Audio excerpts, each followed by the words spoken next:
अस्सलाम वालेकुम students. Second year biology में आज हम लोग पढ़ने वाले हैं टेरेस्ट्रियल और लिथोस्फेरिक इकोसिस्टम।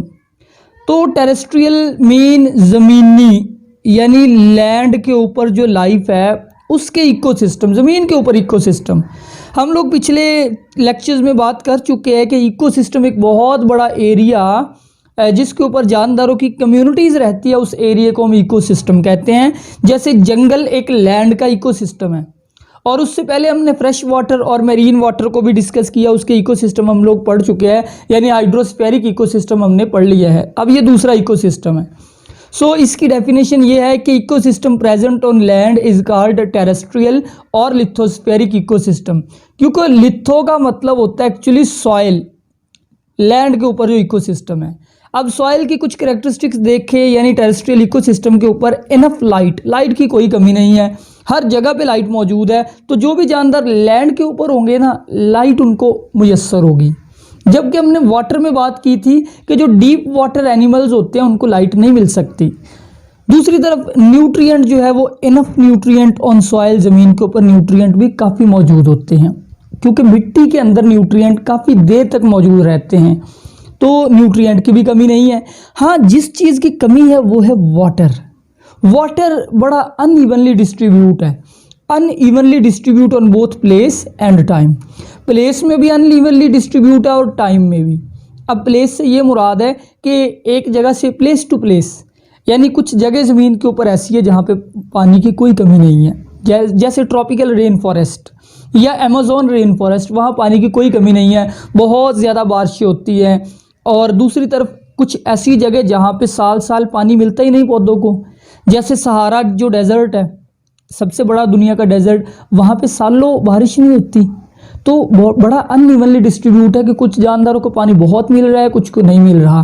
फिर टाइम में भी अनइवनली डिस्ट्रीब्यूट है, यानी एक ही जगह है सेम, मतलब हमारा इलाका, इसी को फर्ज कर ले, कभी बारिशें बहुत हो गई, कभी बारिशें नहीं हुई। तो जो वाइल्ड लाइफ है उनको पानी कभी बहुत मिल गया, कभी नहीं मिला। तो पानी की डिस्ट्रीब्यूशन जो है एक्चुअली लैंड के ऊपर लाइफ को यही कंट्रोल करती है। इसके अलावा दो फैक्टर और है जो असरअंदाज होते हैं टेरेस्ट्रियल इकोसिस्टम के ऊपर। उनमें से पहला है टेम्परेचर। आपको पता है ज़िंदगी जहाँ भी होगी, लाइफ जहाँ भी होगी, उसको एक फेवरेबल टेम्परेचर रिक्वायर होगा। इसलिए जो दुनिया के कुछ ऐसे रीजन भी है जहाँ पे अनफेवरेबल टेम्परेचर है, जैसे आर्कटिक एरियाज़, जो कुतुब शुमाली और कुतुब जनूबी है, वहाँ पे बहुत ज़्यादा सर्दी है। तो उस शदीद तरीन सर्दी के अंदर बहुत कम जानदार सर्वाइव कर सकते हैं, ज़्यादातर जानदार वहाँ नहीं सर्वाइव कर सकते। तो इस वजह से जो नॉट इवनली डिस्ट्रीब्यूट टेम्परेचर दुनिया में इवनली डिस्ट्रीब्यूट नहीं है। अगर आप अर्थ का स्ट्रक्चर यहाँ पे बनाए, आपको पता है कि जो अर्थ है वो इस तरह से गोल सी है, ठीक है। ये अर्थ की जो सेंटर के अंदर एक इमेजिनरी लाइन है, उस लाइन को हम कहते हैं बेटा इक्वेटर। अर्थ के सेंटर में जो लाइन है दैट इज इक्वेटर, ये एक इमेजिनरी लाइन है। यानी अर्थ को हमने दो हेमिस्फीयर में, दो हिस्सों में डिवाइड कर लिया, एक नॉर्थ हेमिस्फीयर ऊपर वाला, नीचे वाला साउथ हेमिस्फीयर। अब अर्थ के रीजन बनाते हैं हम टेम्परेचर के लिहाज से। अर्थ के कितने रीजन हैं? तो इक्वेटर के जो इर्द गिर्द के एरियाज़ है ना, यानी कि ये दोनों इक्वेटर के इर्द गिर्द ये जो इतना एरिया है, इस रीजन को हम कहते हैं, ये एक्चुअली है ट्रॉपिकल एरिया।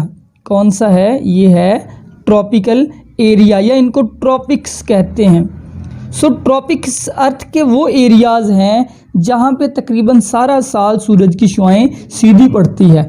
और आपको पता है कि सबसे ज़्यादा रेन भी ट्रॉपिक्स पे होती है, सबसे ज़्यादा रेन। जैसे जैसे आप इक्वेटर से दूर होते जाएंगे ना, रेन में कमी आती जाएगी। सबसे ज़्यादा रेन कहाँ होती है? जो एरियाज़ इक्वेटर पे है, उन एरियाज़ को हम ट्रॉपिकल एरियाज़ कहते हैं। जैसे दुनिया के सबसे बड़े जंगलात अमेज़न रेन फॉरेस्ट या ट्रॉपिकल रेन फॉरेस्ट, वो इक्वेटर पे ही हैं।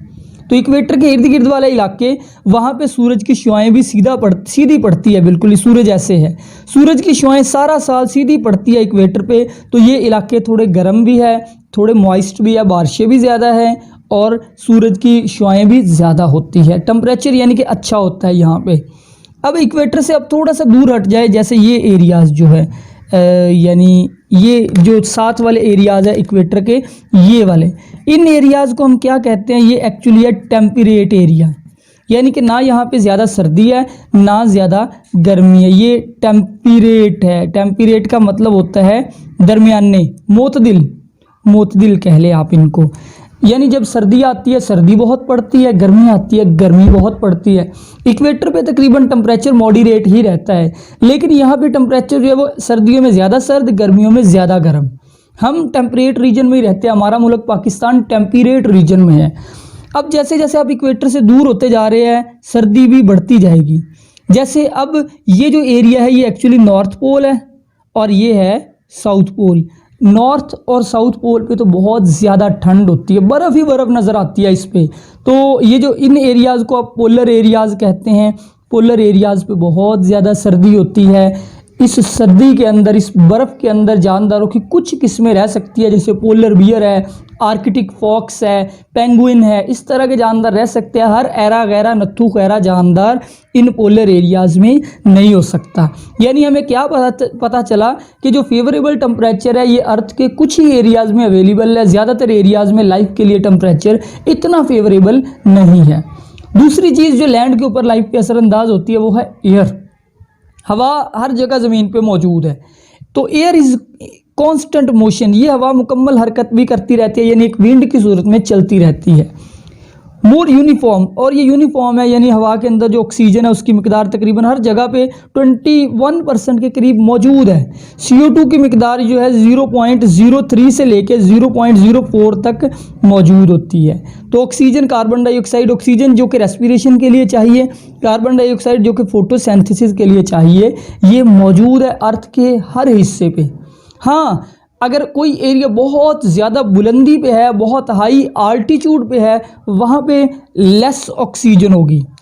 आल्टीट्यूड पे लेस ऑक्सीजन होगी, आल्टीट्यूड मीन बुलंदी, तो वहाँ पे भी लाइफ कंपैरेटिवली लेस होगी। इसी चैप्टर का एक और इम्पोर्टेंट शॉर्ट क्वेश्चन, यह अपने शॉर्ट क्वेश्चन के तौर पे याद कर लेना है, एक्सरसाइज में भी ये है, एडॉप्टेशन फॉर टेरेस्ट्रियल इकोसिस्टम। यानी कि ज़मीन पे रहने के लिए जो जानदार है उनके अंदर एडॉप्टेशन क्या है। एडॉप्टेशन आप कह लें, एडजस्टमेंट कह लें, मुताबिकत कह लें, कि उनकी बॉडी के अंदर ऐसी कौन सी चीज़ें हैं, ऐसी कौन सी चेंजेस आई हैं कि वो ज़मीन पे रहने के काबिल हुए। When life shift on land, जब ज़िंदगी जो है, जब जानदार जो वो लैंड पे शिफ्ट हुए फ्रॉम वाटर। ये मैं आपको बहुत बार पहले भी रिपीट कर चुका हूँ कि ज़िंदगी पहले वाटर में आई थी वजूद में, वाटर से फिर लैंड पर मुंतकिल हुई है। यानी एक्चुअली हमारी जो तमाम लाइफ है जो इस वक्त आप लैंड पे देख रहे हैं, ये कभी हमारे जो इंसेस्टर है वो वाटर से मुंतकिल हुए थे लैंड के ऊपर। तो वाटर के अंदर सपोर्ट नहीं चाहिए। मिसाल के तौर पे एक बॉडी, एक जानदार जो कि जिसकी बॉडी बड़ी ढीली डाली है, वाटर में वो सर्वाइव कर सकता है। लैंड के अंदर अगर उसके अंदर ये बोन्स वगैरह ना हो, अपनी मिसाल ले लें, अगर हमारे अंदर ये बोन्स वगैरह ना हो, हम लैंड पे सर्वाइव नहीं कर सकते। ग्रेविटी हमें खींचेगी तो हमारी सारी बॉडी ऐसे एक गोले की सूरत में बन जाएगी, हमारी ये जो सीधी पोजीशन है ये बरकरार नहीं रहेगी। इसी तरह पौधों के अंदर अगर सपोर्ट ना हो, पौधे भी कभी सीधे खड़े नहीं रह सकते। तो सबसे पहली चीज़ जो लैंड के ऊपर अडॉप्टेशन है जानदारों के अंदर, वो है सपोर्टिंग टिश्यू। जानदारों ने सपोर्टिंग टिश्यू इवॉल्व किए हैं। प्लांट्स के अंदर भी कुछ सपोर्टिंग टिश्यू है, जैसे वेस्कुलर बंडल्स जिनको कहते हैं जाइलम फ्लोइम, ये प्लांट के सपोर्टिंग टिश्यू भी है, वेस्कुलर टिश्यू भी है। जाइलम पौधे की लकड़ी के अंदर बिल्कुल सेंटर में होता है, यानी आप ये वुड देखें, इस वुड के सेंटर में ना जाइलम के पाइप होते हैं। जाइलम सरिये की तरह काम करता है, जैसे किसी पिलर के अंदर दरमियान में सरिये हों, तो पौधे को सपोर्ट देते हैं जाइलम और फ्लोइम के टिश्यू। जबकि एनिमल्स के अंदर आपको पता है स्केलेटन है, बोन्स होती हैं जो एनिमल्स को सपोर्ट करती हैं, उसकी बॉडी को सीधा रखती है। तो पहली अडॉप्टेशन ये हो गई। दूसरी अडॉप्टेशन, लैंड के ऊपर क्योंकि पानी की कमी है, वाटर बहुत कम है, तो कंजर्व करना पड़ता है उस वाटर को। कंजर्व मीन उसको बचाना पड़ता है, क्योंकि पानी बहुत ज़्यादा अवेलेबल नहीं है। तो इसके लिए भी मेथड्स मौजूद हैं, evolution of method to conserve water, जैसे कि होम्योस्टेसिस होती है एनिमल्स में।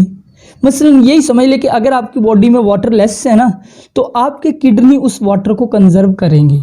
कैसे कंजर्व करेंगे? वाटर की फिल्ट्रेशन कम करेंगे, रीअब्जॉर्प्शन जो आपका रीनल ट्यूब्यूल होता है उसमें रीअब्जॉर्प्शन ज़्यादा करेंगे गुर्दे के अंदर, और यूरिन के ज़रिए कम से कम पानी बाहर निकलेगा। ये आप लोग पहले चैप्टर में पढ़ चुके हैं। इस चीज़ को हम कहते हैं होम्योस्टेसिस, यानी अंदर के इन्वायरमेंट को कांस्टेंट रखना। तो टेम्परेचर रेगुलेशन के लिए हमारे अंदर क्या मौजूद है, एनिमल्स के अंदर स्किन मौजूद है जो वाटर को रेगुलेट करती है, और प्लांट के अंदर बार्क यानी कि पौधे की जो छाल होती है वो मौजूद है। तो इन दोनों चीज़ों की वजह से एनिमल के अंदर का बॉडी टेम्परेचर रेगुलेट किया जाता है। नेक्स्ट हमारा टॉपिक है जी डिवीजन ऑफ टेरेस्ट्रियल इकोसिस्टम, यानी जो टेरेस्ट्रियल इकोसिस्टम है, जो लैंड का इकोसिस्टम है, इसकी कितनी टाइप्स होती है। तो टाइप्स आप देखें 4 टाइप्स है टोटल।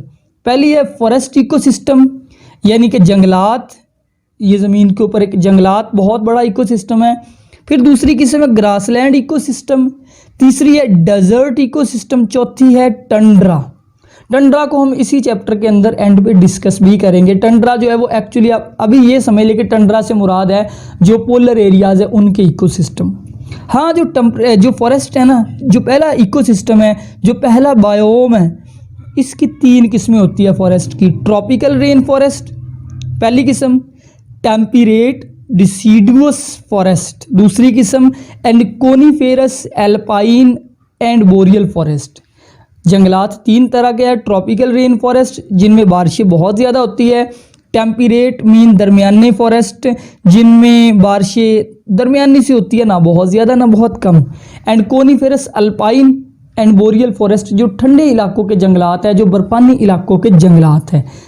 4 किस्में मैंने बताई है टेरेस्ट्रियल इकोसिस्टम की, फॉरेस्ट बायोम या forest ecosystem, grassland, desert and tundra. और ग्रासलैंड की फर्दर आपको 3 टाइप्स बताई हैं। अब ज़रा आप ये बुक से मैप देखें, यानी ये जो डिवीजन है टेरेस्ट्रियल इकोसिस्टम की, ये एक मैप बना हुआ है दुनिया का। इसके अंदर ये जो लाइन है 0 दर्जे वाली, ये इक्वेटर की लाइन है, ठीक है, ख़त उस्तवा की। आप देखिए मैंने बताया था इक्वेटर पे सबसे ज़्यादा रेंज होती है, तो सबसे ज़्यादा क्योंकि रेन इक्वेटर पे होती है, तो ये जो ग्रीन कलर आपको नज़र आ रहा है, ये ग्रीन कलर क्या है, they are actually tropical rain forest. नीचे ये की बनी हुई है कि green colour tropical rain forest को शो करता है। अगर आप थोड़ा सा नॉर्थ की तरफ जाए, जैसे 30 डिग्री नॉर्थ की तरफ, जैसे जैसे आप ऊपर की तरफ जाएंगे ना, ये नॉर्थ एरिया है, नीचे की तरफ आएंगे ये साउथ है। तो 30 डिग्री नॉर्थ पे ये जो आपको येलो कलर के एरियाज़ नज़र आ रहे हैं, दीज आर एक्चुअली डेजर्ट। और 30 डिग्री साउथ पे भी आपको डेजर्ट नज़र आएंगे। तो 30 डिग्री साउथ और नॉर्थ के ऊपर आपको ये येलो रंग में डेजर्ट नज़र आ रहे हैं। फिर ये 60 डिग्री नॉर्थ पे देखें, ये जो स्लेटी से रंग के एरियाज़ है, ये है एक्चुअली ठंडे इलाकों के जंगलात, जिनको हम क्या कहते हैं, कोनीफेरस फॉरेस्ट, कोनीफेरस एल्पाइन और बोरियल फॉरेस्ट, ये वाइट से। उसके बाद ये बिल्कुल एंड पे ये जो आपको एरिया नज़र आ रहे हैं थोड़े से रेड से, ये कौन से, ये बहुत ठंडे इलाके के जंगलात है, बहुत ठंडा इलाका है, ये टंड्रा का बायोम है, ये वाला, दिस इज़ एक्चुअली टंड्रा। तो ये वर्ल्ड के अंदर, ये मैप के ऊपर ये नीचे की देख के ये आपको नज़र आ जाएगा कि कौन से जंगलात कहाँ पे है। एक बात और आप ये भी याद रखें कि ये जो बर्र आज़म है, इनके नाम देखें, ये बर्र आज़म है ऑस्ट्रेलिया का कॉन्टिनेंट, ये है साउथ अमेरिका, ये ऊपर वाला नॉर्थ अमेरिका कॉन्टिनेंट, याद रखें, north America, south America, Australia. ये जो 3 कॉन्टिनेंट है, इसमें ये नीचे वाला अफ्रीका है, ये वाला इतना, ठीक है, ये अफ्रीका हो गया। ये सारा जो है ये एशिया है, एशिया सबसे बड़ा कॉन्टिनेंट। और ये जो है ये यूरोप है, ठीक है, ये एरियाज़ यूरोप के कंट्रीज़ में आते हैं। तो आज का लेक्चर यहीं तक, अल्लाह हाफिज़।